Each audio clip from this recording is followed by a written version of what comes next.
Thinking is difficult. That's why most people judge. Whatever is rejected from the self appears in the world as an event.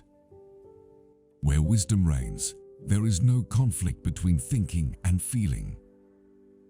How can I be substantial if I do not cast a shadow? I must have a dark side also if I am to be whole. The greatest tragedy of the family is the unlived lives of the parents. Where love rules, there is no will to power, and where power predominates, love is lacking. The one is the shadow of the other. The shoe that fits one person pinches another. There is no recipe for living that suits all cases. There are as many nights as days, and the one is just as long as the other in the year's course. Even a happy life cannot be without a measure of darkness, and the word happy would lose its meaning if it were not balanced by sadness.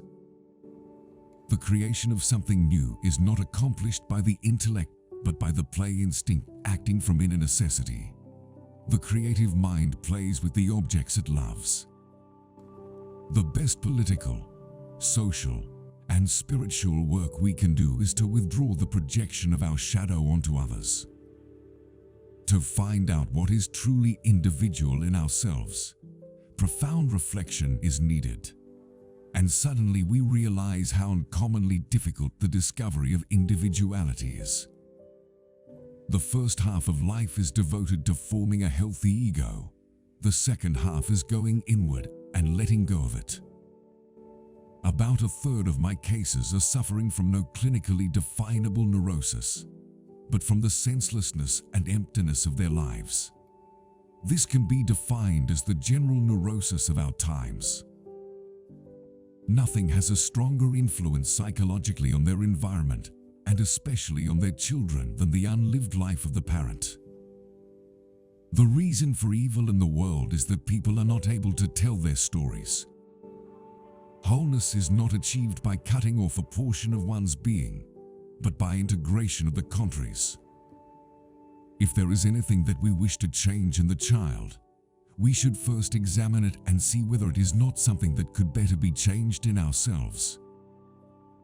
Nights through dreams tell the myths forgotten by the day. It is often tragic to see how blatantly a man bungles his own life and the lives of others, yet remains totally incapable of seeing how much the whole tragedy originates in himself, and how he continually feeds it and keeps it going. Every human life contains a potential. If the potential is not fulfilled, then that life was wasted. Sensation tell us a thing is. Thinking tell us what it is this thing is. Feeling tells us what this thing is to us. We should not pretend to understand the world only by the intellect. We apprehend it just as much by feeling. Therefore, the judgment of the intellect is, at best, only the half of truth, and must, if it be honest, also come to an understanding of its inadequacy. We meet ourselves time and again in 1,000 disguises on the path of life. Anyone who attempts to do both, to adjust to his group and at the same time pursue his individual goal, becomes neurotic. It all depends on how we look at things, and not on how things are in themselves. The least of things with a meaning is worth more in life than the greatest of things without it. Deep down, below the surface of the average man's conscience, he hears a voice whispering, there is something not right, no matter how much his rightness is supported by public opinion or moral code. There can be no transforming of darkness into light and of apathy into movement without emotion. If one does not understand a person, one tends to regard him as a fool. Find out what a person fears most, and that is where he will develop next. Every mother contains her daughter in herself, and every daughter her mother, and every mother extends backwards into her mother and forwards into her daughter. When an inner situation is not made conscious, it appears outside as fate. Sometimes you have to do something unforgivable just to be able to go on living. Midlife is the time to let go of an over-dominant ego and to contemplate the deeper significance of human existence. Without this playing with fantasy, no creative work has ever yet come to birth. The debt we owe to the play of the imagination is incalculable. My whole being was seeking for something still unknown which might confer meaning upon the banality of life. Nobody, as long as he moves among the chaotic currents of life, is without trouble. We are not what happened to us, we are what we wish to become. Art is a kind of innate drive that seizes a human being and makes him its instrument. To perform this difficult office, it is sometimes necessary for him to sacrifice happiness and everything that makes life worth living for the ordinary human being. What if I should discover that the poorest of the beggars and the most impudent of offenders are all within me, and that I stand in need of the arms of my own kindness, that I, myself, am the enemy who must be loved? What then? The majority of my patients consisted not of believers, but of those who had lost their faith. We cannot change anything unless we accept it. Condemnation does not liberate. It oppresses.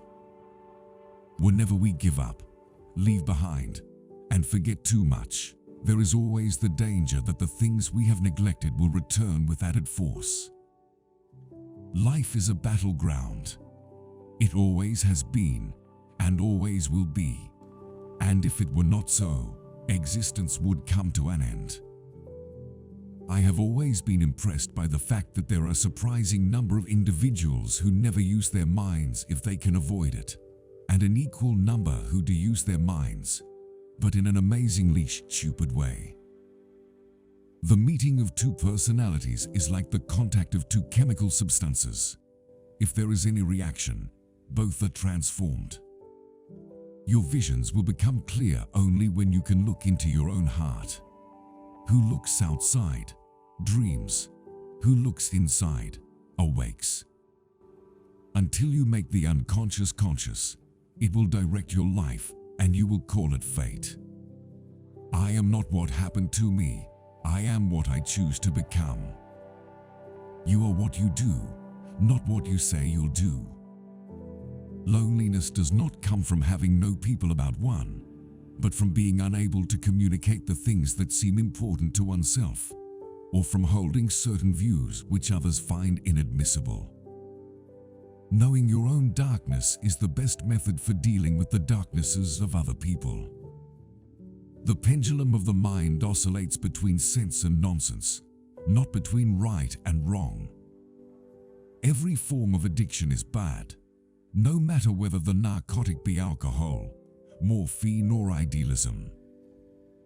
As a child, I felt myself to be alone, and I am still, because I know things and must hint at things which others apparently know nothing of, and for the most part do not want to know. The most terrifying thing is to accept oneself completely. There's no coming to consciousness without pain. Show me a sane man and I will cure him for you. No tree, it is said, can grow to heaven unless its roots reach down to hell. People will do anything, no matter how absurd, in order to avoid facing their own souls. One does not become enlightened by imagining figures of light, but by making the darkness conscious. In all chaos there is a cosmos, in all disorder a secret order. Mistakes are, after all, the foundations of truth, and if a man does not know what a thing is, it is at least an increase in knowledge if he knows what it is not. A man who has not passed through the inferno of his passions has never overcome them. As far as we can discern, the sole purpose of human existence is to kindle a light in the darkness of mere being. Everything that irritates us about others can lead us to an understanding of ourselves.